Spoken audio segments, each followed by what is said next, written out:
मित्रांनो, शालिनी भक्तिसागरमध्ये तुमचे मनपूर्वक स्वागत आहे। तर मित्रांनो, आज आपण या व्हिडिओच्या माध्यमाने जाणून घेणार आहोत भागवत गीताचा अध्याय 11 मराठीमध्ये विश्वरूप दर्शन योग। तर मित्रांनो, 10वा अध्याय खूप छान होता कारण की त्याच्यात असं वर्णन दिलेलं होतं की 10व्या अध्यायामध्ये जे बी जीव जंतू प्राणी मात्र तुम्ही मी जे पण हे सर्वांमध्ये विष्णू भगवान श्रीकृष्ण भगवान स्वतः तेच आहेत, प्रत्येक वस्तूमध्ये ते आहे। 10वा अध्याय एवढा छान होता।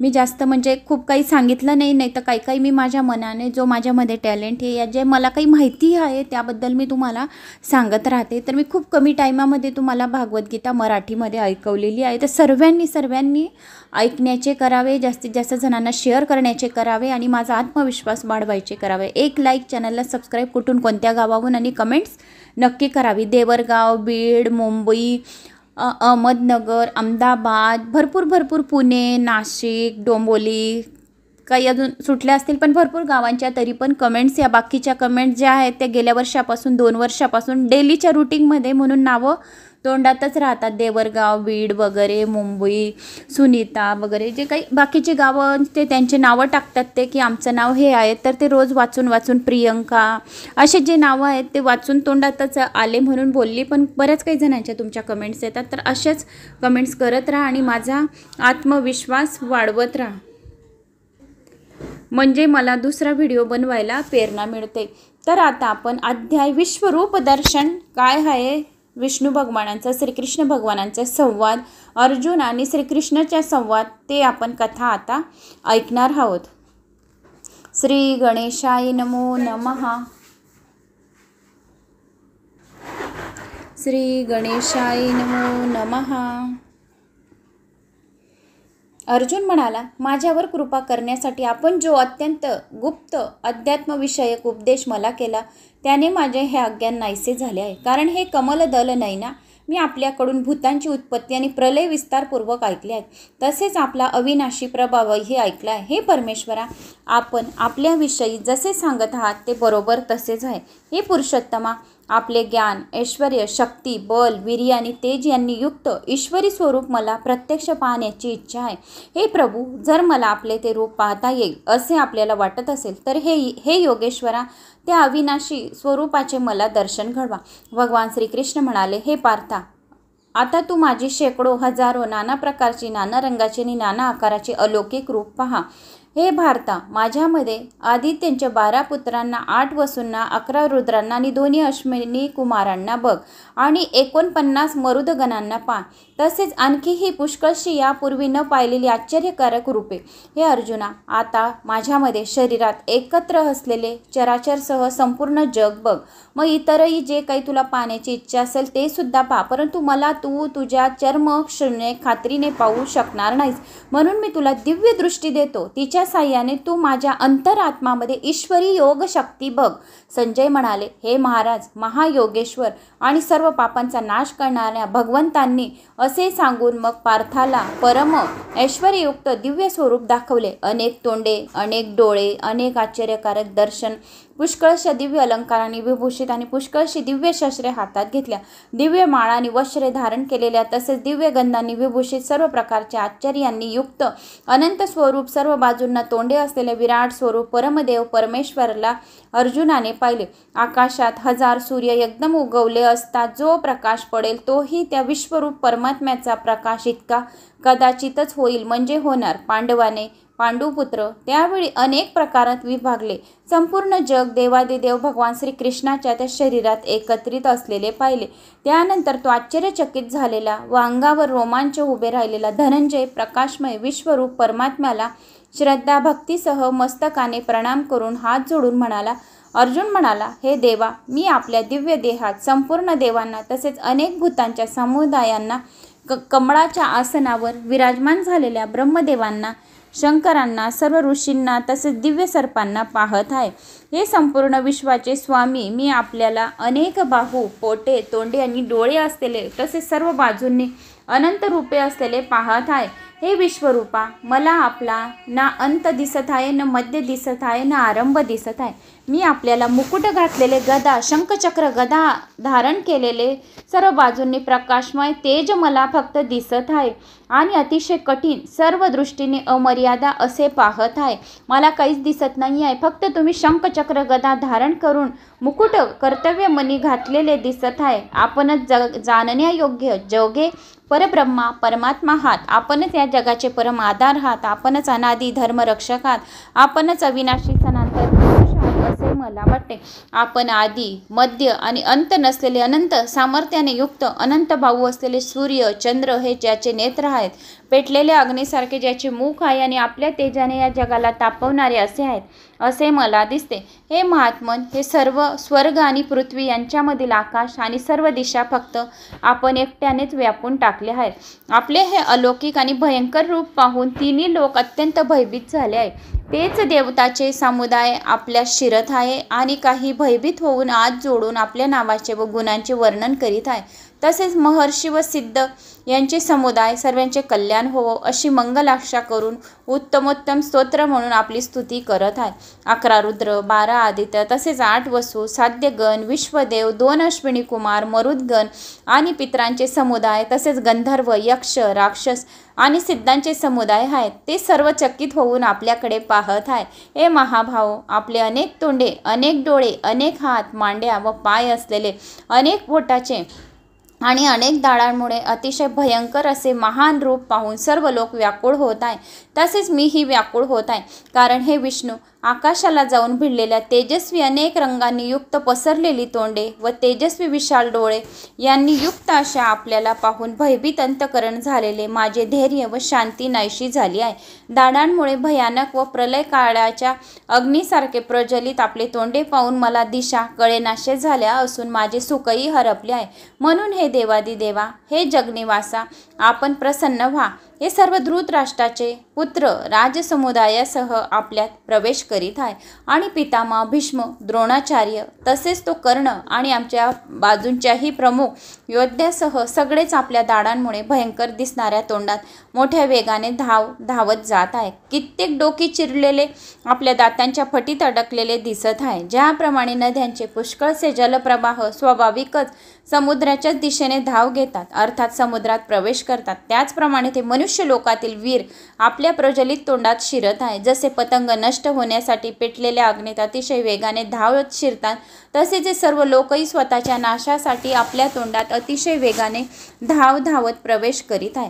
आपण त्या सर्व लोकांना प्रज्वलित तोंडांनी गिळत सर्व बाजूंनी वारंवार चाटत आहात. हे विष्णू, आपला प्रखर प्रकाश सर्व जगाला तेजाने पूर्ण भरून तापवित आहे. मला सांगा की भयंकर रूप धारण करणारे आपण कोण आहात? हे देवश्रेष्ठा, आपणास नमस्कार असो. आपण प्रसन्न व्हा. आदिपुरुषा, अशा आपल्याला मी विशेष रीतीने जाणू इच्छितो, कारण आपली ही करणी मला कळत नाही. भगवान श्रीकृष्ण म्हणाले, मी लोकांचा नाश करणारा वाढलेला महाकाल आहे. यावेळी या लोकांच्या नाशासाठी मी प्रवृत्त झालो आहे. म्हणून क्षत्रिय पक्षीय सैन्यात जे योद्धे आहेत ते सर्व तुझ्याशिवायही राहणार नाहीत. म्हणूनच तू युद्ध केले नाहीस, तरी या सर्वांचा नाश होणार आहे. म्हणूनच तू उठ, यश मिळव, शत्रूंना जिंकून धनधान्य संपन्न राज्याचा उपभोग घे. हे सर्व शूरवीर आधीच माझ्याकडून मारले गेलेले आहेत. हे सर्व साची अर्जुना, तू फक्त निमित्त मात्र हो. द्रोणाचार्य आणि पितामह भीष्म, तसेच जयद्रथ आणि कर्ण, त्याचप्रमाणे माझ्याकडून मारल्या गेलेल्या इतरही पुष्कळ शूर योद्ध्यांना तू मार. भिवू नकोस. युद्धात तू खात्रीने शत्रूंना जिंकशील, म्हणून तू युद्ध कर. संजय म्हणाले. भगवान केशवाचे हे बोलणे ऐकून किरीटी अर्जुनाने हात जोडून कापत नमस्कार केला आणि फिरूनही अत्यंत भयभीत होऊन प्रणाम करून भगवान कृष्णांना सददित होऊन तो म्हणाला. अर्जुन म्हणाला, हे अंतर्यामी श्रीकृष्णा, आपले नाव, गुण आणि प्रभाव याच्या वर्णाने जग अतिशय आनंदित होते. तुमच्यावर अतिशय प्रेम करू लागते. तसेच भ्यालेले राक्षस दिशादिशात पळून जातात. सर्व सिद्धगणाचे समुदाय आपल्याला नमस्कार करीत आहे. हे योग्यच होय. हे महात्मेन, ब्रह्मदेवाचे आदिकारण, सर्वात श्रेष्ठ असे आपल्याला हे नमस्कार का बरं करणार नाहीत? कारण हे अनंता, हे देवादिदेवा, हे जगनिवासा, जे सत असत व त्या पलीकडील अक्षर अर्थात सच्चिदानंद घन ब्रह्मा आहे, हे आपणाच आहे. आपण आदिदेव आणि सनातन पुरुष आहात. आपण या जगाचे परम आश्रयस्थान आहात. जग जाणणारेही आपणच, या जाणण्याजोगीही आपणच आहात, परमधामही आपणच आहात. हे अनंत रूपा, आपण हे सर्व विश्व व्यापलेले आहे. आपण वायू, यमराज, अग्नी, वरुण, चंद्र, प्रजेचे स्वामी ब्रह्मदेव आणि ब्रह्मदेवाचेही जनक आहात. आपल्याला 1000 वेळा नमस्कार नमस्कार असो. आपणाला आणखी वारंवार नमस्कार नमस्कार असो. हे अनंत सामर्थ्यशाली आपल्याला पुढून व मागून नमस्कार. हे सर्वात्मा आपल्याला सर्व बाजूंनीच नमस्कार असो. कारण अनंत पराक्रमशाली असे आपण सर्व जग व्यापलेले आहे, म्हणून आपण सर्व रूप आहात. आपला हा प्रभाव न जाणल्यामुळे आपण माझे मित्र आहात असे मानून प्रेमाने किंवा चुकीने मी हे कृष्णा, हे यादवा, हे संख्या असे जे काही विचार न करता मुद्दाम म्हटले असेल आणि अच्युता, माझ्याकडून विनोदासाठी फिरताना, झोपताना, बसल्यावेळी आणि भोजन इत्यादी करताना आपला एकांत किंवा मित्राच्या समक्ष जो अपमान झाला असेल, सर्व अपराधी अचित्त प्रभावशाली अशा आपणाकडे मी क्षमा मागत आहे. आपण या चराचर जगताचे जनक आहात, तसे सर्वश्रेष्ठ गुरु आहात, अत्यंत पूजनीय आहात.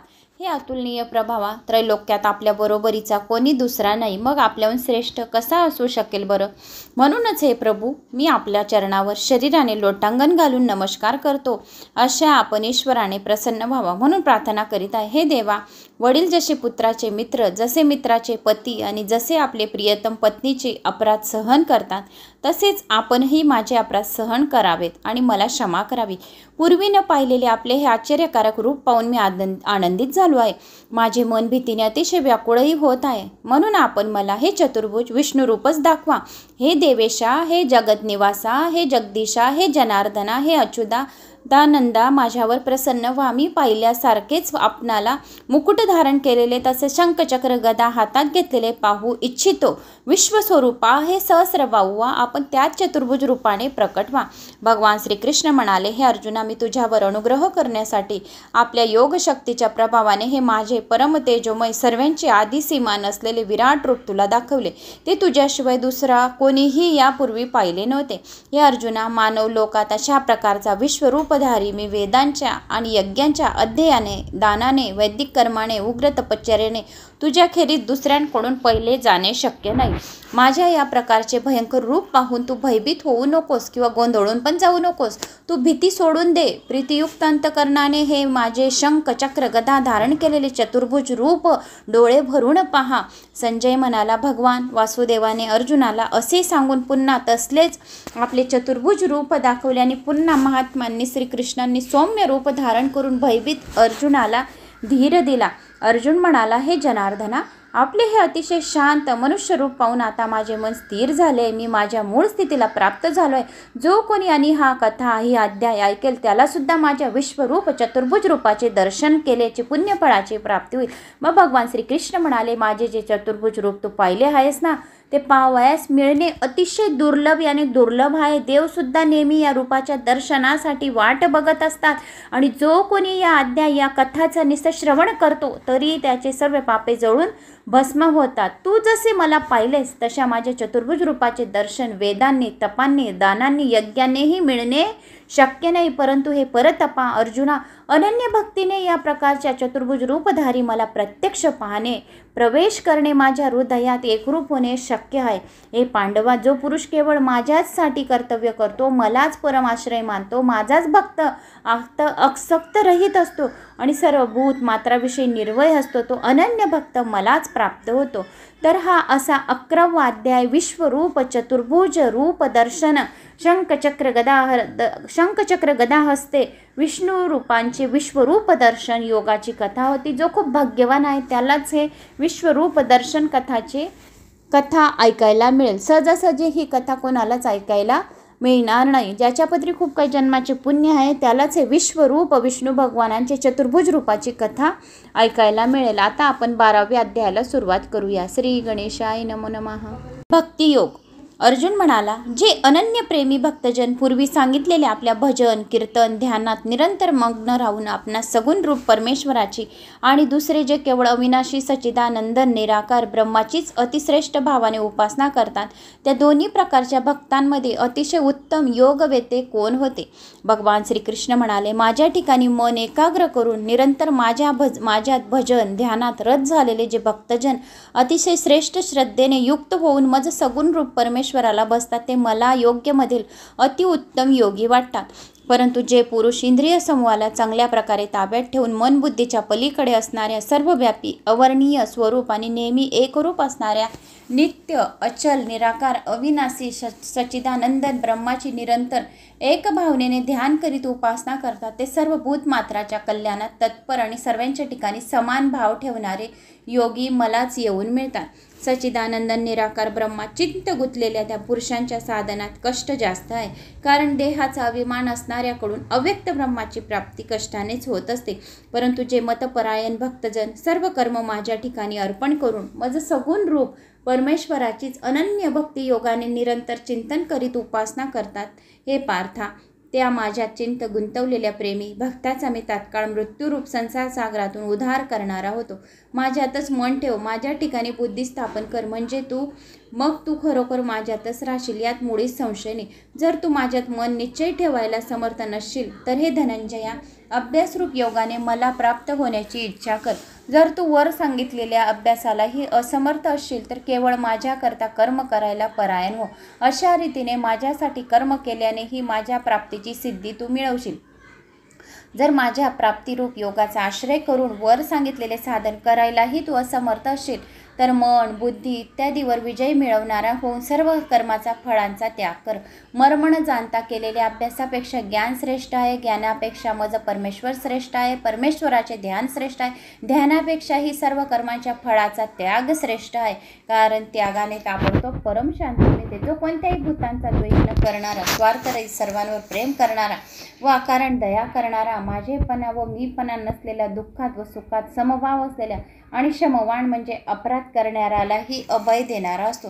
तसेच जो योगी नेहमी संतुष्ट असतो, ज्याने शरीर मन इंद्रिय ताब्यात ठेवलेली असतात, ज्याची माझ्यावर दृढ श्रद्धा असते, तो मन व बुद्धी मलाच अर्पण केलेला माझा भक्त मलाच प्रिय असतो.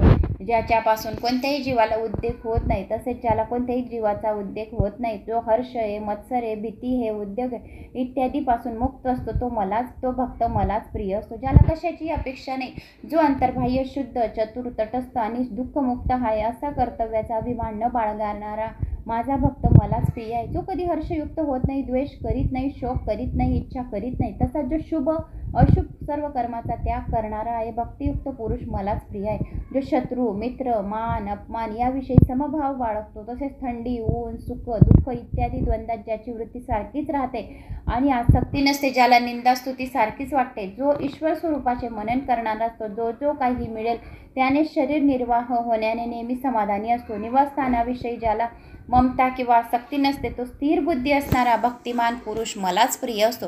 परंतु जे श्रद्धाळू पुरुष मतपरायण होऊन या वर सांगितलेल्या धर्ममय अमृताचे निष्काम प्रेम भावनेने सेवन करतात, ते भक्त मला अतिशय प्रिय असतात. तर मित्रांनो, असा राहिला हा भक्ती योग, याने कसा मला माझा भक्त प्राप्त होईल, कोणत्या कामनेने तो भक्ती करेल आणि मला प्राप्त होईल, असा भक्ती योगाचं वर्णन या अध्याय 12व्यामध्ये आलेला आहोत. भागवत गीतातील 13वा अध्याय.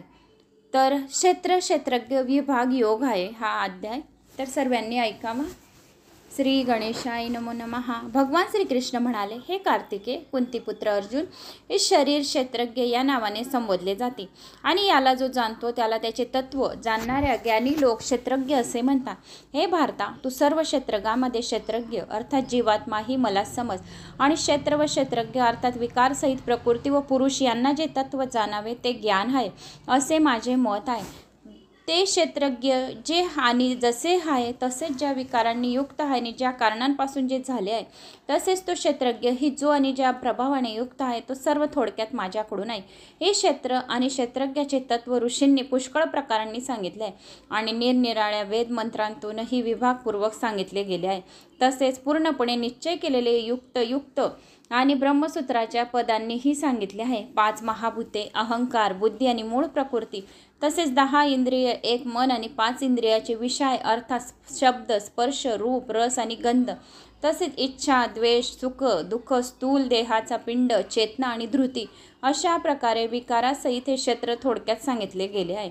मोठेपणाचा अभिमान नसणे, ढोंग न करणे, कोणत्याही सजीवाला कोणत्याही प्रकारे त्रास न देणे, क्षमा करणे, मन, वाणी इत्यादी बाबत सरळपणा, श्रद्धा व भक्तीसह गुरूंची सेवा करणे, अंतर्बाह्य शुद्ध अंतःकरणाची स्थिरता, मन व इंद्रियासह शरीराचा निग्रह करणे, इह व परलोकातील सर्व विषयांच्या उपभोगाविषयी आसक्ती नसणे आणि अहंकारही नसणे, जन्म, मृत्यू, वृद्धत्व आणि रोग इत्यादींमध्ये दुःख व दोषाचा वारंवार विचार करणे, पुत्र, स्त्री, घर आणि धन इत्यादींची आसक्ती नसणे व ममता नसणे, तसेच आवडती आणि नावडती गोष्ट घडली असता नेहमी चित्त समतोल ठेवणे, मज परमेश्वरामध्ये अनन्य योगाने अव्यभिचारिणी भक्ती, तसेच एकांत शुद्ध ठिकाणी राहण्याचा स्वभाव आणि विषयासक्त मनुष्याच्या सहवासाची आवड नसणे, आध्यात्मिक ज्ञानात नित्यस्थिती आणि तत्वज्ञानाचा अर्थ जो परमात्म्याला त्यालाच पाहणे हे सर्व ज्ञान होय. या उलट जे असेल ते अज्ञान होय असे म्हटले आहे. जे जाणण्यायोग्य आहे आणि जे जाणल्यामुळे मनुष्याला परम आनंद मिळतो ते चांगल्या प्रकारे सांगतो. ते अनादि परमब्रह्म सत म्हणता येत नाही आणि असतही म्हणता येत नाही. सर्व बाजूंनी हात पाय असलेले, सर्व बाजूंनी डोळे, डोकी व तोंडे असलेले, तसेच सर्व बाजूंनी कान असलेले, कारण ते विश्वात सर्वाला व्यापून राहिलेले, ते सर्व इंद्रियाच्या विषयांना जाणणारे, परंतु वास्तविक सर्व इंद्रियांरहित, ते आसक्तीरहित असूनही सर्वांचे धारण पोषण करणारे आणि निर्गुण असूनही गुणांचा भोग करणारे आहे. ते चराचर सर्व प्राणीमात्रांच्या बाहेर व आत परिपूर्ण भरले आहे. तसेच चर आणि अचरही तेच आहेत आणि ते सूक्ष्म असल्यामुळे कळण्याजोगे नाही. तसेच अतिशय जवळ आणि दूरही असले असे तेच आहे. ते परमात्मा विभागरहित एकरूप असा आकाशासारखा परिपूर्ण असूनही चराचर संपूर्ण भूतांमध्ये वेगवेगळ्या हसल्यासारखा भासत आहे.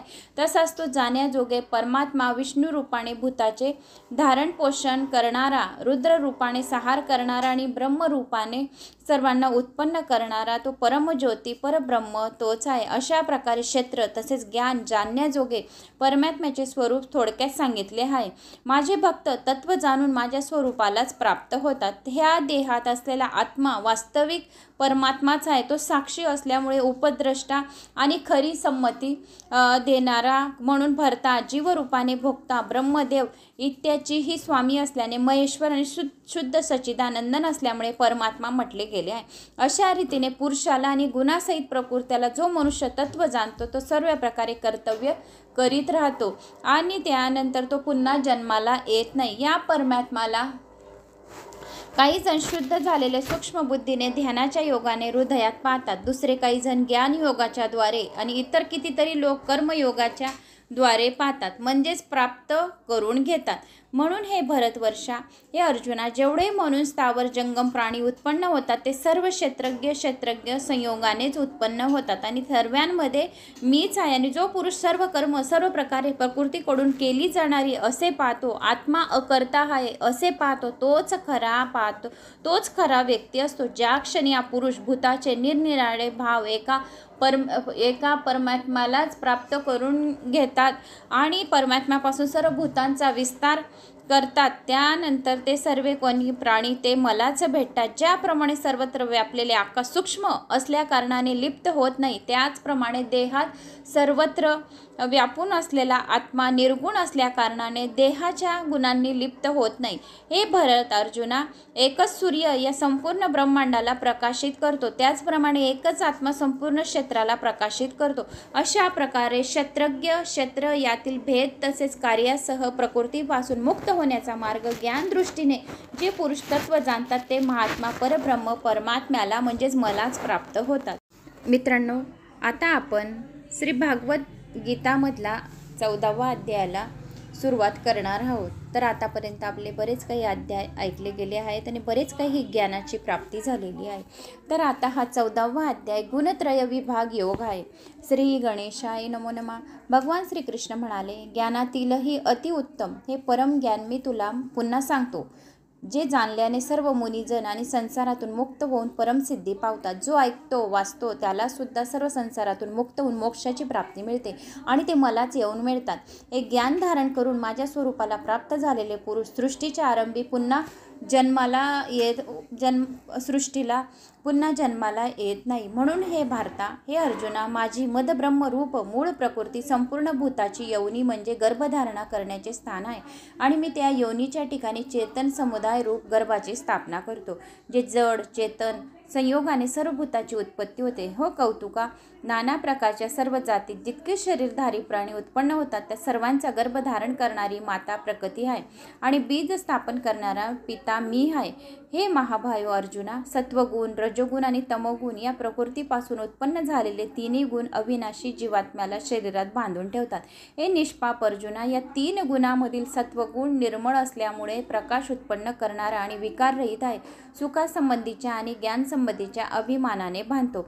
हे कार्तिके, कुंतीपुत्रा अर्जुना, राग रूप रजोगुण इच्छा आसक्ती यापासून उत्पन्न झाला आहे. तसेच या जीवात्म्याला कर्माच्या आणि त्याच्या फळाच्या संबोधने बांधतो. हे अर्जुना, सर्व देहाभिमानी पुरुष मोह पडणारा तमोगुण अज्ञानापासून उत्पन्न झालेला आहे असे तो समज. जीवात्म्याला प्रमाद, आळस, निद्रा आणि बाधतो तो तमोगुण. हे भारता, सत्वगुण सुखाला, रजोगुण कर्माला आणि तमोगुण ज्ञानाला झाकून प्रमाद करणाऱ्यालाही प्रवृत्त करतो. हे भारता अर्जुना, रजुगुण आणि तमोगुण यांना दडपून सत्वगुण वाढतो, म्हणून सत्वगुण सर्वांमध्ये असावे. सत्वगुण आणि तमोगुण यांना दडपून रजोगुण वाढतो, तसेच सत्वगुण आणि रजोगुण यांना दडपून तमोगुण वाढतो. ज्यावेळी या देहात तसेच अंतःकरणात व इंद्रियात चैतन्य आणि विवेक शक्ती उत्पन्न होते त्यावेळी असे समजावे की सत्वगुण वाढला आहे. हे अर्जुन, रजोगुण वाढल्यावर लोभ वाढतो, प्रवृत्ती वाढते, स्वार्थ वाढते आणि फळाची इच्छाने कर्माचा आरंभ, अशांती आणि विषयभोगाची लालसा सर्व काही उत्पन्न होते रजोगुणाने. हे कुरुनंदना, आता अर्जुना, तमोगुण वाढल्यावर अंतकरण, इंद्रिया यात अंधार, कर्तव्य, कर्मात प्रवृत्ती नसणे, व्यर्थ हालचाली आणि झोप इत्यादी अंतकरणाला मोहित करणाऱ्या वृत्ती ही सर्व उत्पन्न होतात. जेव्हा मनुष्य सत्वगुण वाढलेला असताना मरण पावतो तेव्हा तो उत्तम कर्म करण्याच्या निर्मळ दिव्य स्वर्गादी लोकामध्ये जातो. रजोगुण वाढलेला असतो आणि मरण जर पावला तर त्याची कर्माची आसक्ती असणाऱ्या मनुष्यात जन्मता तो तमोगुण वाढला असता मेलेला माणूस किडा, पशु, पक्षी इत्यादी जंतूंमध्ये जन्मतो.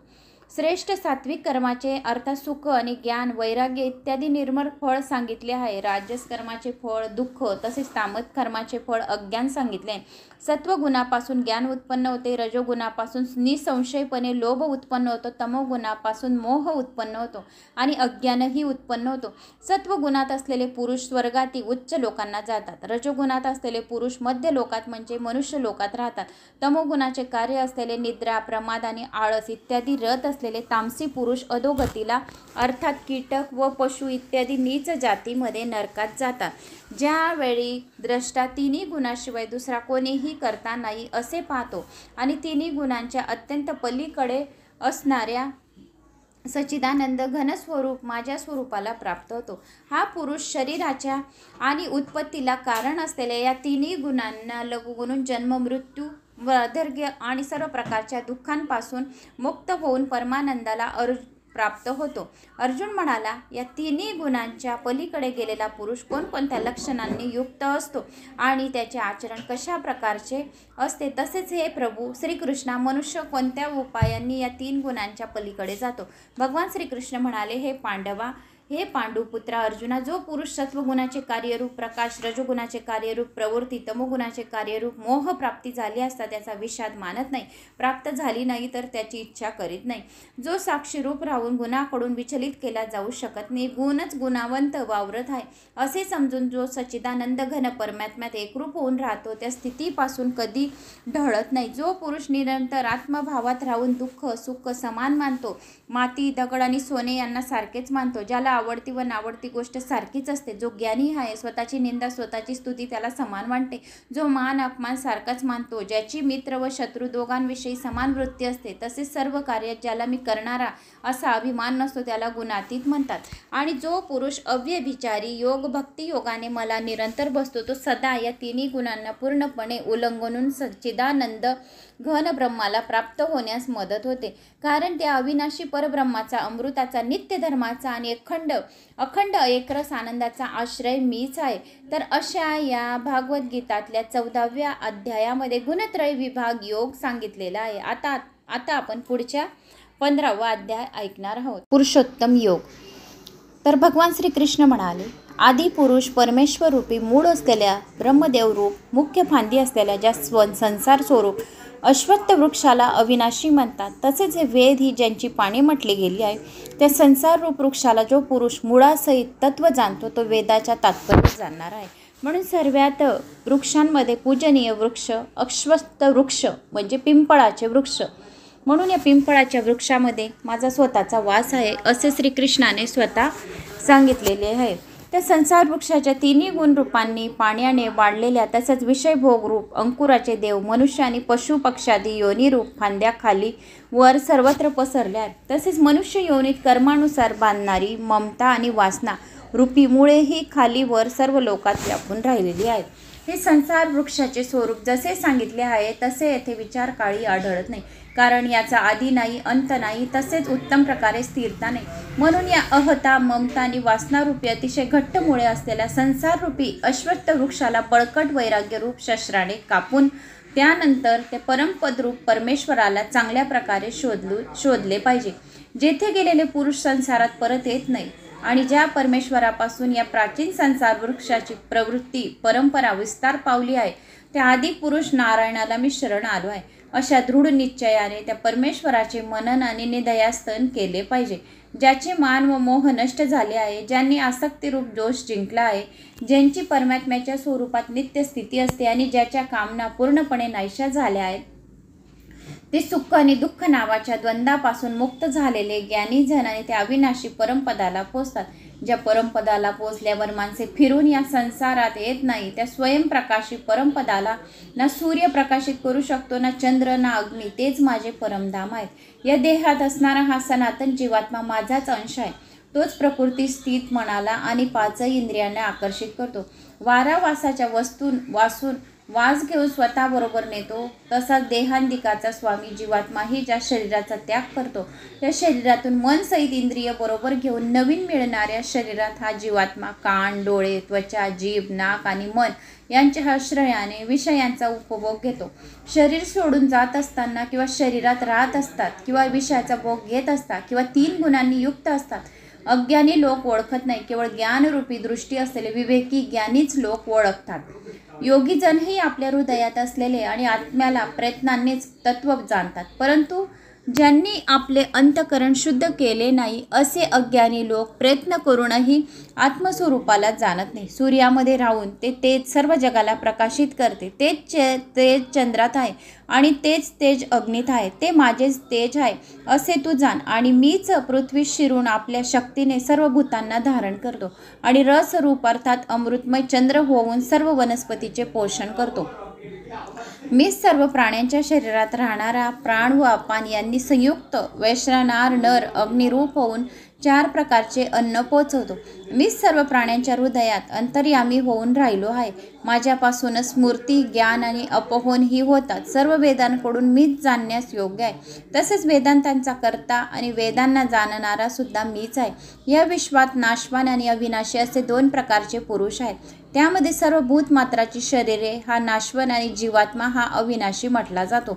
परंतु या दोन्हीपेक्षा उत्तम पुरुष तर वेगळाच आहे, जो तिन्ही लोकात प्रवेश करून सर्वांचे धारण पोषण करतो. याप्रमाणेच तो अविनाशी परमेश्वर आणि परमात्मा असा म्हटला जातो. कारण मी नाशवान जडवर्ग क्षेत्रापासून तर पूर्णपणे पलीकडचा आहे आणि अविनाशी जीवात्मापेक्षाही उत्तम आहे. म्हणून लोकात आणि वेदांताही पुरुषोत्तम नावाने प्रसिद्ध आहे. हे भारता, जो ज्ञानी पुरुष मला अशा प्रकारे तत्व पुरुषोत्तम म्हणून जाणतो तो सर्वज्ञ पुरुष सर्व रीतीने नेहमी मला वासुदेव परमेश्वरालाच बसतो. तो हे निष्पाप अर्जुना, असे अतिरहस्यमय गुप्तशास्त्र मी तुला सांगितले आहे. तत्व ज्ञान करून घेतल्याने मनुष्य ज्ञानवान आणि कृतार्थ होतो. तर तसा हा गीतेचा 15वा अध्याय पुरुषोत्तम योग मी तुला सांगितला आहे. तर मी आता 16व्या अध्यायाचा देवासुर संपविभाग योग आता 16व्या अध्यायात ऐकणार आहोत. भगवान श्रीकृष्ण म्हणाले, भयाचा संपूर्ण अभाव, अंतकरणाची पूर्ण निर्मळता, तत्वज्ञान करता ध्यान योगात निरंतर दृढ स्थिती आणि सात्विक दान, इंद्रियाचे दमन, भगवान देवता आणि गुरुजनांची पूजा, तसेच अग्निहोत्र इत्यादी उत्तम कर्माचे आचरण, त्याचप्रमाणे वेदशास्त्राचे पठण पाठन, भगवंताच्या नामाचे व गुणाचे कीर्तन, स्वधर्माचे पालन करण्यासाठी कष्ट सोसणे आणि शरीर व इंद्रियासह अंतकरणाची सरलता, काया वाचा मनाने कोणालाही कोणत्याही प्रकाराने दुःख न देणे, यथार्थ व प्रिय भाषण, आपल्यावर अपकार करणाऱ्यावरही न रागवणे, कर्माच्या ठिकाणी कर्तपणाच्या अभिमानाचा त्याग, अंतकरणात चंचलता नसणे, कोणाचीही निंदा वगैरे न करणे, सर्व प्राणीमात्रांच्या ठिकाणी निर्हेतुक दया, इंद्रियांचा विषयांशी संयोग झाला तरी त्यांच्याविषयी आसक्ती न वाटणे, कोमलता, लोकविरुद्ध व शास्त्रविरुद्ध आचरण करण्याची लज्जा, निरर्थक हालचाली न करणे, तेज, क्षमा, धैर्य, बाह्य शुद्धी, कोणाविषयी शत्रुत्व न वाटणे आणि स्वतःविषयी मोठेपणाचा अभिमान नसणे, ही सर्व भारता अर्जुना दैवी संपत्ती घेऊन जन्मलेल्या माणसाची लक्षणे आहेत. हे पार्था, डोंग, घमंड, अभिमान, राग, कठोरपणा आणि अज्ञान ही सर्व असुरी संपत्ती घेऊन जन्मलेल्या पुरुषांची लक्षणे आहेत. देवी संपदा मुक्तिदायक आणि असुरी संपदा बंधनकारक मानली गेली आहे. म्हणून हे पांडवा, तू शोक करू नकोस, कारण तू देवी संपदा घेऊन जन्मला आहेस. हे पार्था, या जगात मनुष्य समुदाय 2 प्रकारचे आहेत, एक देवी प्रकारची आणि दुसरी असुरी प्रकारची. त्यापैकी देवी प्रकारची विस्तारपूर्वक सांगितली. आता तू असुरी प्रकारची मनुष्य कसे जन्माला येतात ते माझ्याकडून आहे. असुरी स्वभावाचे लोक प्रवृत्ती आणि निवृत्ती दोन्हीही जाणत नाही, त्यामुळे त्यांच्या ठिकाणी अंतर्बाह्य शुद्ध असत नाही, त्यांचा आत्मा हा शुद्ध नसतो, उत्तम आचरण असत नाही, तर सत्य भाषणही असत नाही. ते असुरी स्वभावाचे मनुष्य असे सांगतात की हे जग आश्रयरहित आहे, सर्वथा खोटे आहे, ईश्वराशिवाय आपोआप केवळ स्त्री पुरुषांच्या संयोगातून उत्पन्न झाले आहे, म्हणून केवळ काम हेच त्यांचे कारण आहे, त्याशिवाय दुसरे काही नाही. या खोट्या ज्ञानाचा अवलंब करून ज्याचा स्वभाव नष्ट झाला आहे, ज्याची बुद्धी मंद झाली आहे, सर्वांवर अपकार करणारे क्रूर कर्मी मनुष्य केवळ जगाच्या नाशाला समर्थ आहे.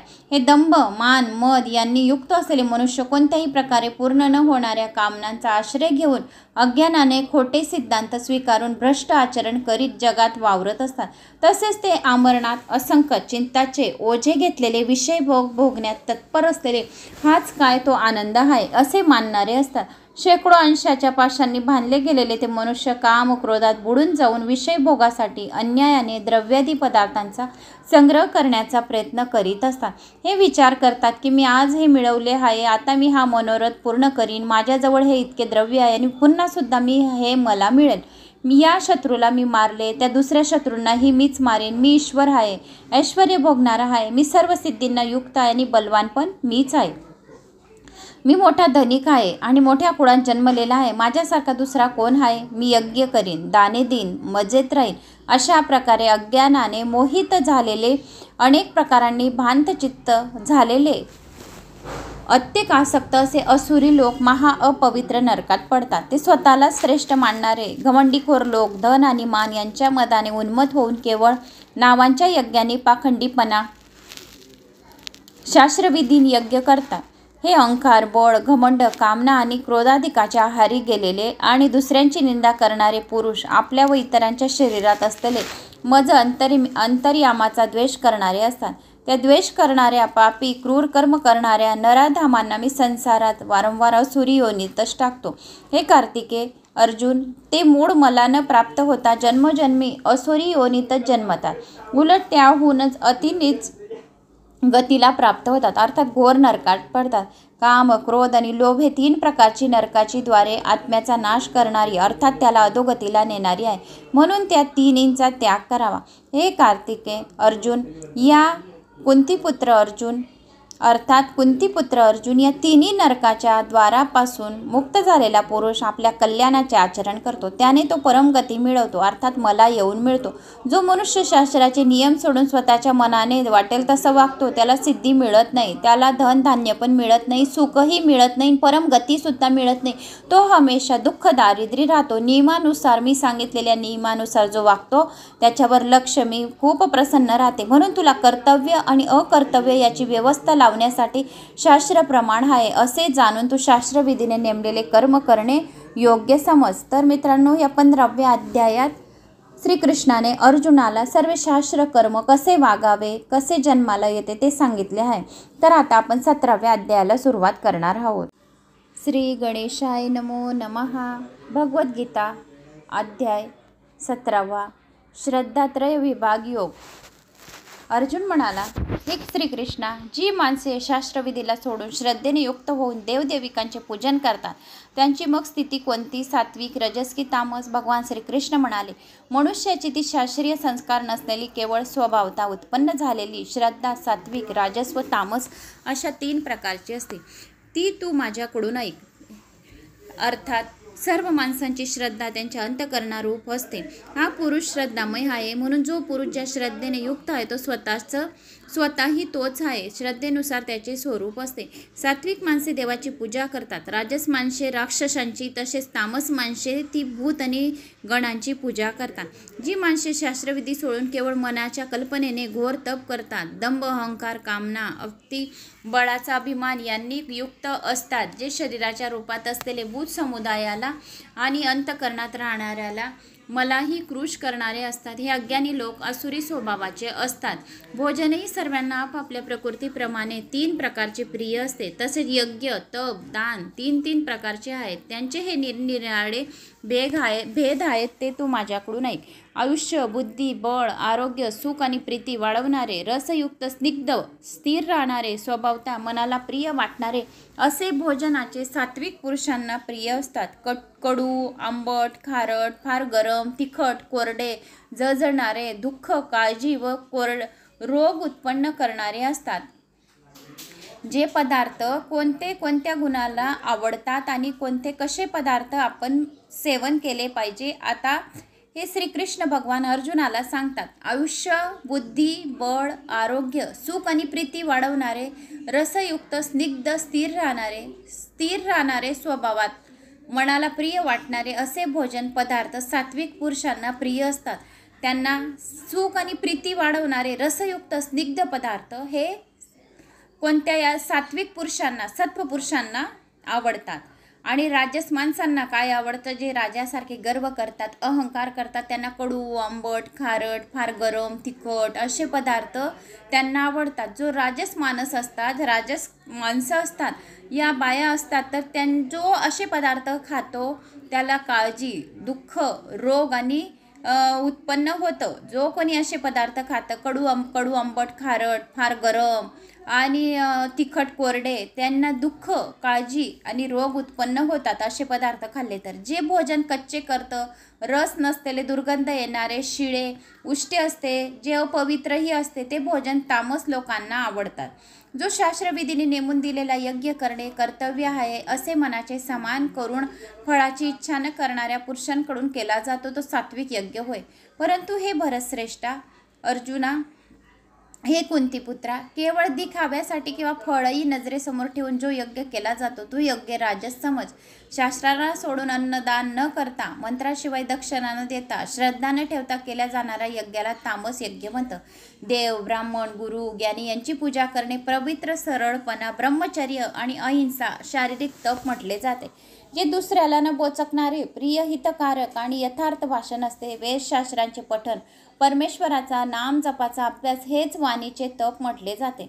मनाची प्रसन्नता, शांत भाव, भगवन चित्त करण्याचा स्वभाव, मनाचा निग्रह, अंतःकरणातील भावाची पूर्ण पवित्रता हे मनाचे तप म्हटले जाते. फळाची इच्छा न करणाऱ्या योगी पुरुषाकडून अत्यंत श्रद्धेने केलेले सर्व सांगितलेल्या 3 प्रकारच्या तपाला सात्विक तप म्हणतात. जे तप सत्कार, मान व पूजा होण्यासाठी तसेच दुसऱ्या काही स्वार्थासाठी स्वभावाप्रमाणे किंवा पाखंडीपणाने केले जाते असे अनिश्चित तसेच क्षणिक फळे देणारे तप हे राजस असे म्हटले जाते. जे तप मूर्खतापूर्वक हट्टाने मन वाणी शरीर यांना कष्ट देऊन केलेले, दुसऱ्याचे अनिष्ट कर्म केलेले, त्यांना तामस म्हटले गेले आहे. दान देणे कर्तव्य आहे. भावनाने जे दान दिले, काल आणि पात्र मिळाले असता उपकार न करणाऱ्याला दिले जाते ते दान सात्विक म्हटले जाते. परंतु जे दान क्लेशपूर्वक प्रत्युपकाराच्या अथवा फळ नजरेसमोर ठेवून दिले जाते ते दान राजस म्हटले जाते. जे दान सत्काराशिवाय तिरस्कारपूर्वक अयोग्य ठिकाणी अयोग्य काळी जर दिले तर कुपात्री दिले दान तामस म्हटले जाते. ओम तत्सत अशी 3 प्रकारची सच्चिदानंद घन ब्रह्माची नावे सांगितली आहेत. त्यापासून सृष्टीचे आरंभी ब्राह्मण वेद यगादी रचले गेले आहेत. म्हणून वेद मंत्राचा उच्चार करणाऱ्या श्रेष्ठ पुरुषांच्या शास्त्राने सांगितलेला यज्ञ, दान, तप, रूप, क्रियाचा नेहमी ओंकार या परमात्म्याच्या नावाचा उच्चार करूनच आरंभ होत असतो. तत् या नावाने संबोधल्या जाणाऱ्या परमात्म्याचेच हे सर्व आहे. हे भावनेने फळाची इच्छा न करता नाना प्रकारचे यज्ञ, तप व दान रूप क्रिया करण्याची इच्छा करणाऱ्या पुरुषांकडून केले जातात. सत या परमात्म्याच्या नावाचा सत्य भावात आणि श्रेष्ठ भावात प्रयोग केला जातो. तसेच हे पार्था उत्तम कर्मातही सत शब्द योजला जातो. तसेच यज्ञ, तप आणि दान यामध्ये ही जी स्थिती अर्थात अस्तित बुद्धी असते तिलाही सत असे म्हणतात. त्या परमात्म्यासाठी केलेले कर्म निश्चयाने सत असे म्हटले जाते. हे पार्था, श्रद्धेशिवाय केलेले हवन, दिलेले दान, केलेले तप, जे काही केलेले शुभ कार्य असेल ते सर्व असते म्हटले जाते. त्यामुळे तो इहलोकात फलदायी होताना परलोकात होते. म्हणून हे 17व्या अध्यायामध्ये श्रीकृष्ण भगवानाने अर्जुनाला संपूर्ण दान आणि कोणते पदार्थ सेवन करायचे, कोणत्या पदार्थांचं दान कसं करायचं तर संपूर्ण माहिती या 17व्या अध्यायात सांगितली आहे. तर आता आपण 18व्या अध्यायाला सुरुवात करणार आहोत. श्री गणेशाय नमो नमः. मोक्ष संन्यास योग. अर्जुन म्हणाला, हे महाभाव, हे ऋषिकेशा, हे केशी निषूदना, मी संन्यास आणि त्याग यांचे तत्व वेगवेगळे जाणू इच्छितो. भगवान श्रीकृष्ण म्हणाले, कित्येक पंडित काम्य कर्माच्या त्यागाला संन्यास मानतात, तर दुसरे काही विचारकुशल लोक सर्व कर्माच्या फळाच्या त्यागाला त्याग मानतात. कित्येक विद्वान असे म्हणतात की सर्व कर्म दोषयुक्त आहेत म्हणून ती टाकणे योग्य होय, आणि दुसरे विद्वान असे म्हणतात की यज्ञ, दान आणि तप रूप कर्म टाकणे योग्य नाही. हे पुरुष श्रेष्ठ अर्जुना, संन्यास आणि त्याग या दोहांपैकी प्रथम त्यागाच्या बाबतीत माझा निर्णय आहे. कारण त्याग सात्विक, राजस व तामस या भेदांमुळे 3 प्रकारचा सांगितला गेला आहे. यज्ञ, दान आणि तप रूप कर्म टाकणे योग्य नाही, उलट ते अवश्य केले पाहिजे. कारण यज्ञ, दान व तप ही तिन्ही कर्म बुद्धिमान माणसांना पवित्र करणारी आहेत. म्हणून हे पार्था, ही यज्ञ, दान व तप रूपे कर्म तसेच इतरही सर्व कर्तव्य कर्म आसक्ती आणि फळाचा त्याग करून अवश्य केली पाहिजेत. हे माझे निश्चित असे उत्तम मत आहे. निश्चित आणि कर्माचा तर स्वरूपात त्याग करणे, परंतु नियती कर्माचा स्वरूपात त्याग योग्य नाही. म्हणून मोहाने त्यांचा त्याग करणे याला तामस त्याग म्हटले गेले आहे. जे काही कर्म आहे ते दुःखरूप आहे असे समजून जर कोणी शारीरिक त्रासाच्या भीतीने कर्तव्य कर्म सोडून देईल तर त्याला असा राजस त्याग करून त्यागाचे फळ कोणत्याही प्रकारे मिळते. हे अर्जुना, जे शास्त्रविहित कर्म करणे कर्तव्य आहे या भावनेने आसक्ती आणि फळ यांचा त्याग करून केले जाते तोच सात्विक त्याग मानला गेला आहे. जो मनुष्य कुशल नसलेला कर्माचा द्वेष करीत नाही, कुशल कर्मात आसक्त होत नाही, तो शुद्ध सत्वगुणी पुरुष, संशयरहित, ज्ञानी व खरा त्यागी. कारण शरीरधारी कोणत्याही माणसाकडून पूर्णपणे सर्व कर्माचा त्याग केला जाणे शक्य नाही. म्हणून जो कर्मफळाचा त्यागी आहे तोच त्यागी आहे असे म्हटले जाते. कर्मफळाचा त्याग न करणाऱ्या मनुष्यांना कर्माचे बरे, वाईट व मिश्र असे 3 प्रकारचे फळ मेल्यानंतर जरूर मिळते. परंतु कर्मफळाचा त्याग करणाऱ्या मनुष्यांना कर्माचे फळ कधीही मिळत नाही. हे महाभाव अर्जुना, सर्व कर्माच्या सिद्धीची ही 5 कारणे कर्माच्या शेवट करण्याचा उपाय सांगणाऱ्या साख्यशास्त्रात सांगितली गेली आहेत. ती तू माझ्याकडून नीट ऐकून घे. कर्म पूर्णपणे होण्यासाठी अधिष्ठान, कर्ता, निरनिराळ्या प्रकारची करणे, अनेक प्रकारच्या वेगवेगळ्या क्रिया आणि तसेच 5वे कारण दैव आहे. मनुष्य मन, वाणी आणि शरीर यांनी शास्त्राला अनुसरून किंवा त्याविरुद्ध कोणतेही कर्म करतो त्यांची ही 5 कारणे असतात. परंतु असे असूनही जो मनुष्य अशुद्ध बुद्धीमुळे कर्म पूर्ण होण्यामध्ये केवळ शुद्ध स्वरूप आत्म्याला करता समजतो तो मलिन बुद्धीचा अज्ञानी खरे ते जाणत नाही. ज्या माणसाच्या अंतःकरणात मी करता आहे असा भाव नसतो, तसेच ज्याची बुद्धी संस्कारित पदार्थात आणि कर्मात लिप्त होत नाही, तो माणूस या सर्व लोकांना मारूनही वास्तविक तो मारत नाही आणि त्याला पापही लागत नाही. ज्ञाता, ज्ञान आणि ज्ञ या 3 प्रकारच्या कर्मांच्या प्रेरणा आहेत आणि कर्ता. करण तसेच क्रिया हे 3 प्रकारच्या कर्मसंग्रह आहे. गुणाची संख्या सांगणाऱ्या शास्त्रात ज्ञान, कर्म आणि कर्ता हे गुणांच्या भेदाने 3-3 प्रकारचे सांगितले आहे. तूही हे माझ्याकडून नीट ऐक. ज्या ज्ञानामुळे माणूस निरनिराळ्या सर्व भूतांमध्ये एक अविनाशी परमात्मा भाव विभागरहित सामभावाने भरून राहिला आहे असे पाहतो, तो ज्ञान तू सात्विक आहे असे जाण. परंतु ज्या ज्ञानाने मनुष्य सर्व भूतांमध्ये भिन्न भिन्न प्रकारचे अनेक भाव वेगवेगळे जाणतो, ते ज्ञान तू राजस जाण समज. परंतु जे ज्ञान एका कार्यरूपी शरीरातच पूर्णसारखे आसक्त असते, तसेच जे युक्त शून्य तात्विक अर्थाने रहित आणि तुच्छ असते, ते तामस म्हटले गेले आहे. जे कर्मशास्त्र विधीने नेमून दिलेले असून कर्तपणाचे अभिमान न बाळगता फळाची इच्छा न करणाऱ्या माणसाने राग व देश सोडून केले असता, ते सात्विक म्हटले जाते. परंतु जे कर्म अतिशय परिश्रमपूर्वक तसेच भोगांची इच्छा करणाऱ्या किंवा अहंकार बाळगणाऱ्या माणसाकडून केले जाते, ते राजस म्हटले गेले आहे. जे कर्म परिणाम, हानी, हिंसा आणि सामर्थ्य यांचा विचार न करता केवळ ज्ञानाने केले जाते, ते तामस.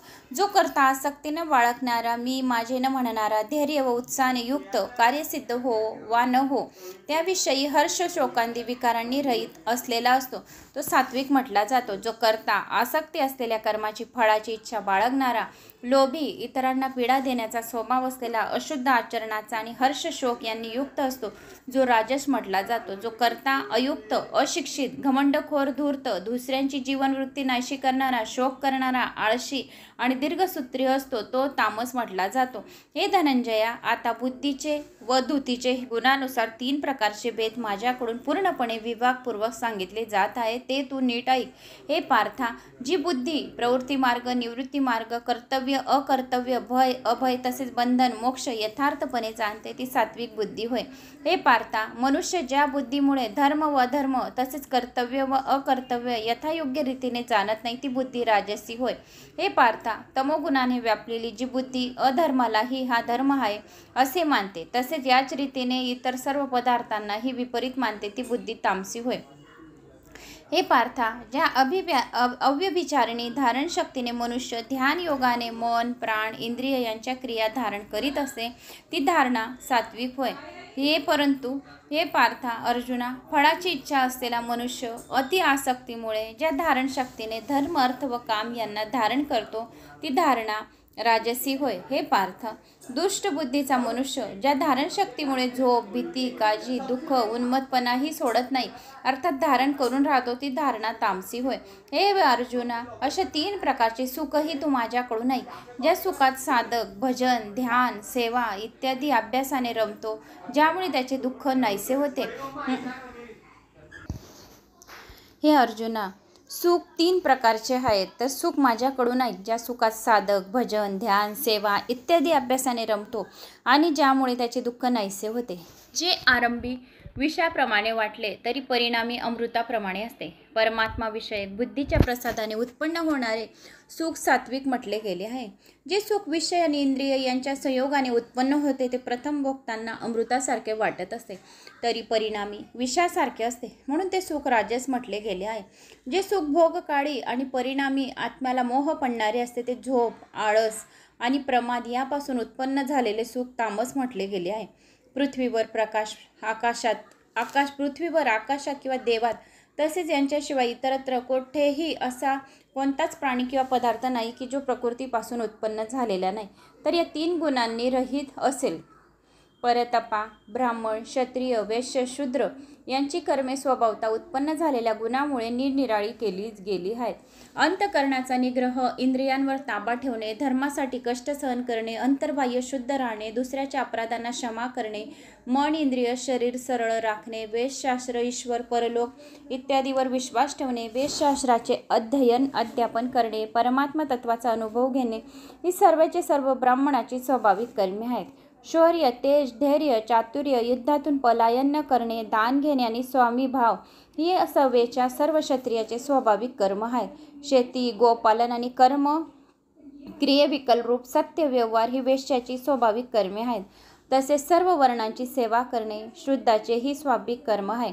आपल्या स्वाभाविक कर्मात तत्पर असलेल्या मनुष्यास भगवत प्राप्तिरूप परमसिद्धीचा लाभ होतो. आपल्या स्वाभाविक कर्मात रत असलेले मनुष्य ज्या रीतीने कर्म करून परमसिद्धीला प्राप्त होतो ती ऋत्वाईक, ज्या परमेश्वरापासून सर्व प्राण्यांची उत्पत्ती झाली आहे, ज्याने सर्व जग व्यापले आहे, त्या परमेश्वराची आपल्या स्वाभाविक कर्मांनी पूजा करून मनुष्य परमसिद्धी मिळवतो. उत्तम प्रकारे आचरलेले दुसऱ्यांच्या धर्मापेक्षा वैगुण्य असलेला आपला धर्म श्रेष्ठ आहे, कारण स्वभावाने नेमून दिलेले स्वधर्मरूप कर्म करणाऱ्या माणसाला पाप लागत नाही. म्हणून हे कुंतीपुत्रा, संतोष असले तरीही स्वाभाविक कर्म सोडून देऊ नका, कारण धुराने जसा अग्नी तशी सर्व कर्म कोणत्या न कोणत्या दोषाने युक्त असतात. सर्वत्र आसक्त रहित बुद्धी असलेला नुस्पीय आणि अंतःकरण जिंकलेला मनुष्य साख्य योगाने त्या श्रेष्ठ नैश्य कर्मसिद्धीला प्राप्त होतो. जी ज्ञान योगाची अंतिम स्थिती आहे ती नैश्य कर्मसिद्धीला जाऊन ज्या रीतीने प्राप्त होऊन मनुष्य ब्रह्मपदाला प्राप्त होतो.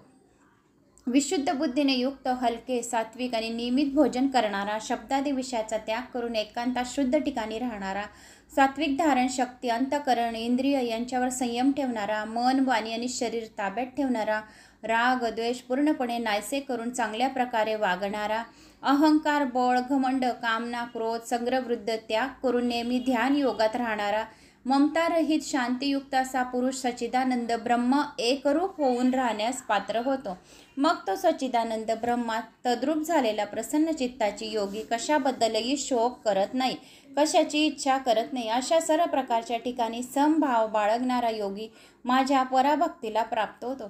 त्या पराभक्तीच्या योगाने तो मज परमात्म्याला मी जो आणि जसा आहे अगदी बरोबर तसाच तत्व जाणतो.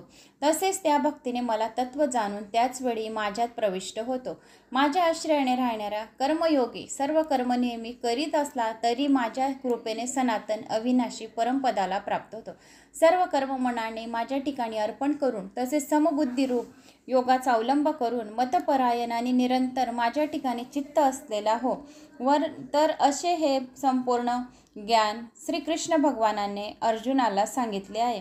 तर असे हे 18व्या अध्यायामध्ये खूप काही कर्तव्य ज्ञान सांगितले आहे. तर तू माझ्या ठिकाणी मन ठेव, माझा भक्त हो, माझे पूजन कर, मला नमस्कार कर. असे केले असता तू मलाच येऊन मिळशील, हे मी तुला सत्य प्रतिज्ञापूर्वक सांगतो, कारण तू माझा आवडता होशील. सर्व धर्म म्हणजे कर्तव्य कर्म मला अर्पण कर. केवळ सर्व शक्तिमान, सर्व सुधार मला परमेश्वराला शरण दे. मी तुला सर्व पापांपासून मुक्त करेल. तू शोक करू नकोस. हा गीतारूपी रहस्यमय उपदेश कधीही तप न करणाऱ्या माणसाला सांगू नये. तसेच भक्तीन माणसाला आणि ऐकण्याची इच्छा नसणाऱ्याला सुद्धा सांगू नये. त्याचप्रमाणे माझ्यामध्ये दोष पाहणाऱ्याला तर कधीच सांगू नये. जो खूप भाग्यवान आहे तोच ही भागवत गीता ऐकतो आणि श्रवण करू शकतो. जो पुरुष माझ्या ठिकाणी परम प्रेम ठेवून परम रहस्यमय गीताशास्त्र माझ्या भक्तांना सांगेल तो मलाच प्राप्त होईल, यात मुळीच शंका नाही. सांगणाऱ्याला सुद्धा मी त्याला खूप कोट्यवधी पुण्य मिळवून दिलं आणि ऐकणाऱ्याला मी पावन करून देईल. माझे अत्यंत प्रिय कार्य करणारा जो व्यक्ती राहील, जो सांगेल, कोणाला शेअर करेल, तरी पण तो मलाच येऊन भेटेल आणि मी त्याच्या हृदयामध्ये राहून साक्षात त्याच्या इच्छा पूर्ण करेल. त्याच्याहून अधिक मनुष्यात कोणीही मला प्रिय राहणार नाही. जो माझे हे गीताशास्त्र भागवत गीता वाचेल या कोणाला सांगेल, कोणाला शेअर करेल, तर मी त्यालाच प्राप्त होईल. तसेच पृथ्वीवर त्याच्याहून अधिक मला दुसरा कोणी प्रिय नाही आणि त्याच्या भविष्य काळातही संपूर्ण त्याचे सर्व काही दुःख दारिद्र्य दूर राहील. जो पुरुष आम्हा दोघांच्या धर्ममय संवाद रूपी या गीताशास्त्राचे अध्ययन करेल त्याच्याकडून मी ज्ञानयज्ञाने पूजित होईन, असे माझे मत आहे. जो मनुष्य श्रद्धायुक्त होऊन दोष दृष्टी न ठेवता या गीताशास्त्राचे श्रवण पठन करेल तोही पापांपासून मुक्त होऊन पुण्यकर्म करण्याच्या श्रेष्ठ लोकांना प्राप्त होईल. हे पार्था, कुंतीपुत्रा, गीताशास्त्र तू एकाग्र चित्ताने ऐकलेस का? हे धनंजया, तुझ्या अज्ञानातून उत्पन्न झालेला मोह नाहीसा झाला का? अर्जुन म्हणाला, हे अच्युता, हे श्रीकृष्ण, हे जनार्दना, हे केशवा, हे माधवा, आपल्या कृपेने माझा मोह नाहीसा झाला आणि मला स्मृती प्राप्त झाली. तरी आता मी संशयरहित होऊन राहिलो आहे, म्हणून मी आपल्या आज्ञेचे पालन करत आहे. संजय म्हणाला, अशा प्रकारे मी वासुदेव आणि महात्मा पार्थ याचा हा अद्भुत रहस्यमय रोमांचकारक संवाद ऐकला. श्री व्यासाच्या कृपेने दिव्य दृष्टी मिळवून मी हा परम गोपनीय योग अर्जुनाला सांगत असताना स्वतः योगेश्वर भगवान श्रीकृष्णाकडून प्रत्यक्ष ऐकायला आला आहे. हे महाराज धृतराष्ट्र, भगवान केशव अर्थात श्रीकृष्ण आणि अर्जुन यांचा हा रहस्यमय कल्याणकारक अद्भुत संवाद पुन्हा पुन्हा आठवून मी वारंवार आनंदित होत आहे. हे महाराज, श्रीहरीचे ते अत्यंत अलौकिक रूपेवर वरचे वर आठवण माझ्या मनाला खूप आश्चर्य वाटत आहे आणि मी वारंवार हर्षपुलिकत होत आहे.